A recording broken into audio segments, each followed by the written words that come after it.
Hola, ¿cómo están? Hoy vamos a trabajar con un ejemplo de estadística descriptiva de variable discreta. Para empezar, vamos a hablar de un problemita concreto que tiene que ver con una investigación que se hace sobre la ocupación de hogares del municipio de San Martín, y para ello se han encuestado 30 hogares seleccionados al azar. En este momento voy a detenerme acá en este tema de seleccionados al azar. El muestreo en estadística descriptiva es muy importante. Cuando uno en general tiene que hacer un estudio y quiere hacer el estudio sobre una población, ¿qué es la población? Todo aquello que yo voy a estudiar. Ahora, en general, los estudios no se pueden hacer sobre la población por falta de tiempo, por falta de plata, por falta de recursos humanos. Por lo tanto, lo que se hace es seleccionar una muestra. Esta muestra tiene que ser bien seleccionada, no tiene que estar sesgada, no tiene que estar viciada, no tiene que haber intencionalidad al tomar la muestra, porque si no, todo lo que se haga después, a posteriori de eso, no va a tener ningún sentido y va a ser completamente, digamos, no va a servir para nada, va a estar viciado completamente. Entonces, se toman 30 hogares, se les pregunta cuántas personas viven en el mismo hogar, en el mismo domicilio. Las respuestas obtenidas son las respuestas que están acá. La primera persona dijo 4, o sea, la primera vivienda tiene 4 personas, la segunda vivienda también, la tercera tiene una y así sucesivamente. Bien, ¿qué le vamos a pedir o qué vamos a hacer con este ejercicio? Lo primero que vamos a preguntar es quiénes conforman la población y quiénes conforman la muestra. En este caso, creo que es bastante sencillo darnos cuenta que la población está conformada en este caso por todas las personas, o mejor dicho, todas las viviendas. Bueno, acá volví a copiar los datos para que los tengamos cerca de la tabla. Cuando en la primera columna dice número de personas por vivienda, dice 1, 2, 3, 4, 5, 6, 7 y 8, tiene que ver con la cantidad de habitantes en cada vivienda. Mientras en la segunda columna, que vemos que dice frecuencia simple y se simboliza como f sub i, tiene que ver con las veces que se repite ese dato. Por ejemplo, yo tengo el dato 1 acá, acá y acá. Quiere decir que este 3 me está diciendo que hay 3 viviendas que tienen un integrante. Este 6, que tiene que ver con las veces que se repite el dato 2, me está diciendo que hay 6 viviendas que tienen 2 integrantes. El 8 me está diciendo que hay 8 viviendas que tienen 3 integrantes. Y así sucesivamente. La frecuencia absoluta acumulada, o simplemente frecuencia acumulada, que se simboliza con la F mayúscula, tiene que ver con ir agrupando hacia el más pequeño, o sea, acumulando hacia el más chico, las frecuencias que yo fui considerando en cada uno. Para la primera siempre es el mismo número, porque yo con menos de un integrante no tengo ninguna vivienda. Ahora, para la segunda, que me da 9, lo que hice fue sumar este 3 más este 6, y eso me dio 9. Entonces, este 9 está conformado por 6 más 3. El 17 es 9 más 8. El 22 es 17 más 5. Y así sucesivamente. Obviamente, cuando llego al último de los valores, tengo que tener los 30 datos de mi muestra, ¿no? Además tenemos la frecuencia relativa simple. La frecuencia relativa, todas las frecuencias relativas en general se anuncian con la letra H. H minúscula para la simple y H mayúscula para la acumulada. En este caso es el porcentaje, ¿sí? Y por lo general al principio se indica si lo estamos expresando en porcentaje o no. Si lo queremos expresar en porcentaje, lo que tenemos que hacer en vez de ponerlo en número 0,1, 0,2, 0,27 como está acá, simplemente es multiplicarlo por 100. Así que acá voy a tener 10%, acá voy a tener 20%, acá voy a tener 27% y así sucesivamente. ¿Cómo obtuve este 0,1? Bueno, este 0,1 lo obtuve simplemente haciendo la frecuencia simple, que es 3, dividido 30. Este 0,2 lo obtuve haciendo la frecuencia simple de 2, que es 6, dividido 30. Bien, y así para todos los datos. Para la frecuencia relativa acumulada, bueno, la idea es la misma que la frecuencia absoluta acumulada. Lo que estoy haciendo es sumar valores, sumar frecuencias o bien sumar porcentajes. Cuando llego al último dato, tengo que tener un 1 o bien 100%, si lo pensé en porcentaje, ¿no? Acá yo pondría también, podría escribir esto en porcentaje y poner que esto es el 10%, que esto es el 30%, el 57%, el 74%, hasta llegar al 100%.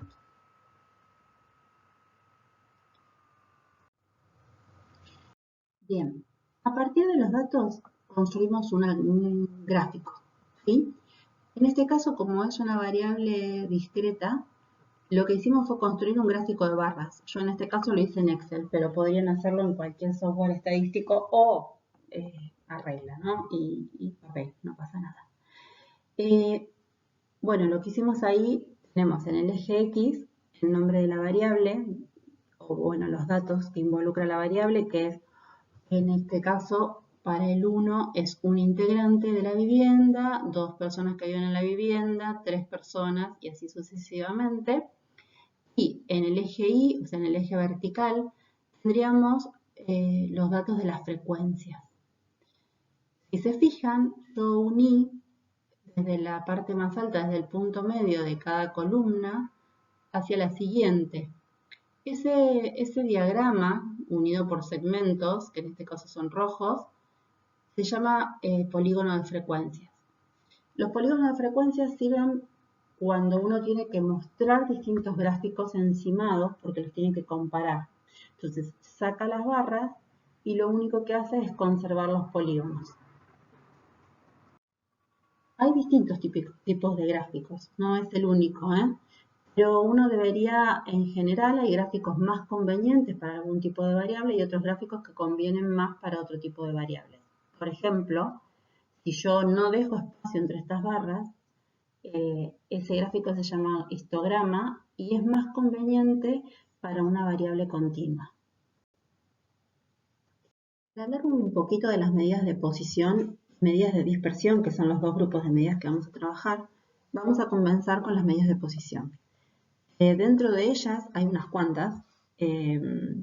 Vamos a trabajar con las tres principales, que son la moda, la mediana y la media o promedio. Media aritmética o promedio. En el caso de la moda, que es la más sencilla para ver y la puedo observar desde la tabla o bien desde el gráfico, como en este caso, yo me voy a fijar cuál es la mayor frecuencia, o sea, cuál es el dato con mayor frecuencia. Si voy a mi tabla, veo que el dato con mayor frecuencia es 3, que tiene frecuencia 8. Y si voy a mi gráfico, veo que justamente el 3 es el que tiene la columna más alta, o la barra más alta. Esto me está indicando que es la moda y que se destaca sobre todas las demás.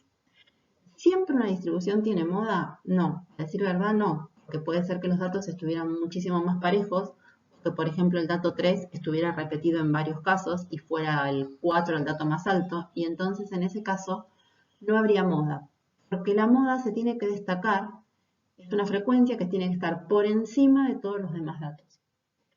Hay veces que la distribución tiene dos modas, o sea, dos pilas más altas, y en este caso se dice que la distribución es bimodal. Vamos a seguir con la mediana. Dentro de las medidas de posición, la mediana no tiene mucha fórmula de cálculo, es también una forma de ver los datos. Tienen que estar ordenados de menor a mayor y tengo que ubicar el dato que ocupa la posición central. En nuestro ejemplo, nosotros tenemos 15 datos por un lado y 15 datos por otro lado, porque el total es de 30. Si vemos esto, o si tenemos en cuenta esto, lo que observamos es que si armamos dos conjuntos de 15 no nos queda ningún dato en el medio, que es lo que tendríamos que ubicar porque esa sería la definición de mediana.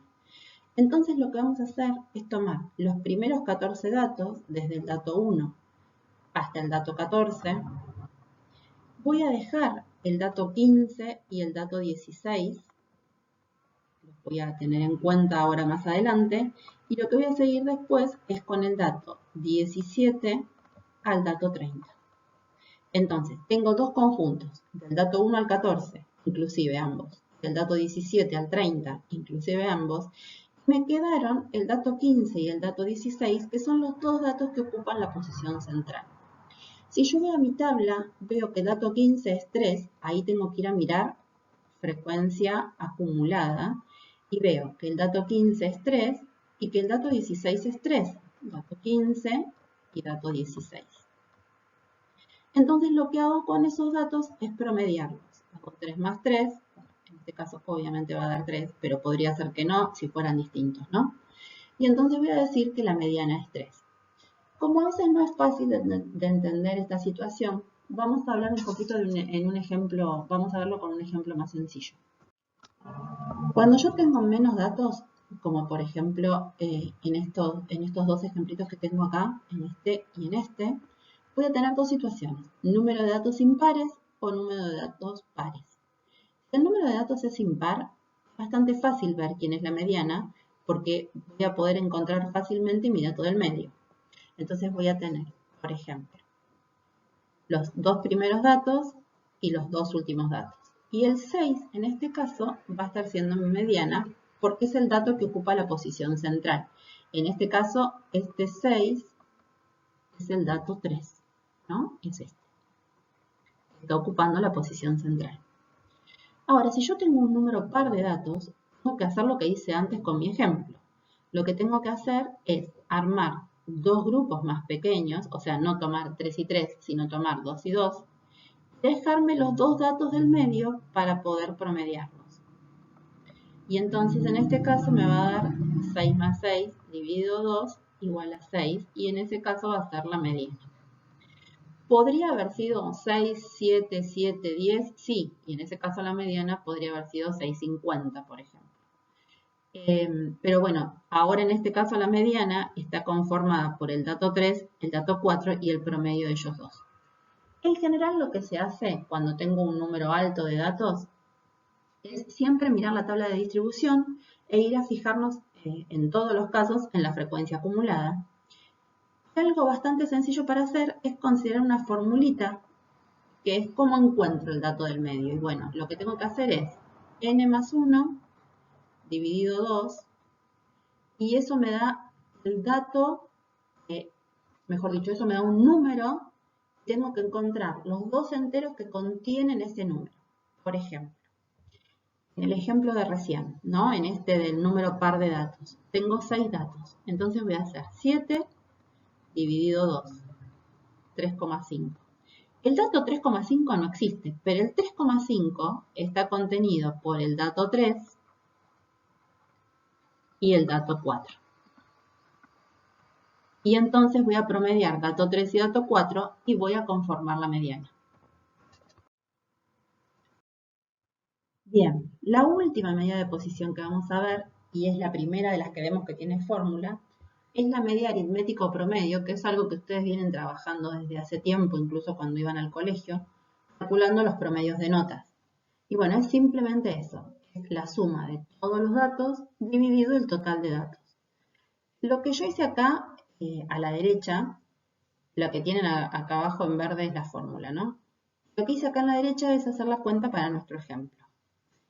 Yo tengo el dato 1, que es justamente 1, el dato 2, que es 1, y el dato 3, que es 1. ¿Por qué? Porque tengo al 1 3 veces. Es lo que estoy haciendo ahí. Entonces lo que estoy haciendo es al dato multiplicarlo por su frecuencia, para hacer un poco más fácil la cuenta, nada más, y después dividirlo por 30. Esto me da 3,53 personas. Se entiende, que no tiene por qué ser, o sea, 3,53 personas es imposible. Uno entiende que el número de personas es un número entero, ¿no? Natural, mejor dicho. Pero yo podría propagar este número al resto de la población o a un recorte un poco más grande que este de 30 viviendas. Es decir, por ejemplo, si yo tuviera 1000 viviendas, pero que hubiera en esas 1000 viviendas en total 3530 personas. Entonces ahí estoy haciendo una inferencia de este dato promedio con respecto al, podría ser estas 1000 viviendas el total de la población o no. Bueno, por último vamos a ver las medidas de dispersión. Dentro de las medidas de dispersión vamos a hacer una diferencia entre si estoy trabajando con medidas de dispersión poblacionales o muestrales. Acá tienen la fórmula a la izquierda de la varianza poblacional y la varianza muestral. Más allá de lo linda o fea que puede parecer la fórmula, vemos que una tiene una N mayúscula, que refiere al total poblacional, y la otra tiene una N minúscula, que refiere al total de la muestra. Y además, un -1 en el divisor. Es la única diferencia que tienen las dos fórmulas. Esto tiene que ver con algo, con una cuestión matemática de cómo se conforma o cómo se arma esta fórmula. Este n-1 evita que haya un error mayor en el momento de obtener el dato. La varianza, cualquiera sea ella, lo que hacen es medir, o lo que yo quisiera es poder medir la distancia entre el dato, el error por decirlo de alguna forma, entre el dato real y el promedio. Porque el promedio me está representando como, me está haciendo como un resumen muy poco exhaustivo, por decirlo de alguna forma, de lo que está pasando en esta situación. Entonces, lo que yo estoy tratando de hacer es calcular esa distancia. ¿Qué va a pasar? Una propiedad del promedio, si yo no pongo este cuadrado, hay algunos que van a quedar, algunos paréntesis que van a quedar negativos, como es el caso del primero, el segundo, y bueno, acá falta el tercero, pero el tercero, cuando yo tenga valores por debajo del promedio, se van a compensar con los que me van a dar positivo, que son los que están por encima del promedio. Y en todos los casos, si no pongo el cuadrado, me va a dar 0. Por lo tanto, lo que se hace es elevar todo al cuadrado para matar el tema del signo, después dividir por, bueno, en este caso por 29, ¿no? Por n-1. El 3, igual que en el caso del promedio, remite a la frecuencia del dato 1. El 6 remite a la frecuencia de el dato 4, 5, 6, etc. Bien, en este caso a mí me da 3,085 personas al cuadrado, porque elevé mis datos al cuadrado. Como unidad de comparación, esto no tiene mucho sentido, pero la varianza es la que nos permite obtener el desvío, que sí es la medida de dispersión que nos permite comparar con la medida de posición.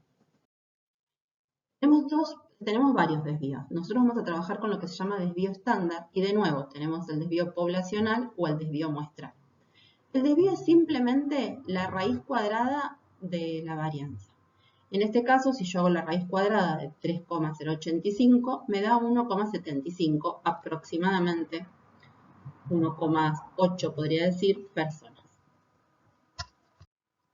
El desvío habla de la variabilidad de los datos, o sea, de cómo es la distribución de los datos respecto al promedio. ¿Están todos muy cerquita del promedio? ¿Están todos lejos del promedio? Si el desvío es grande, lo que me está pasando es que los datos están más dispersos. Estos datos se dice que son datos heterogéneos. Si los datos son muy heterogéneos, me está hablando de que el promedio no me está sirviendo como unidad de resumen representativa de la situación real. Entonces voy a tener una última medida, se llama coeficiente de variación. Lo que hace como última medida de dispersión, vamos a ver el coeficiente de variación, es esa medida que nos va a ayudar para determinar si el promedio es un promedio representativo de lo que está pasando en la población. El coeficiente de variación es el desvío dividido el promedio, se entrega siempre en porcentaje, por eso en la parte derecha de la diapositiva está multiplicado por 100.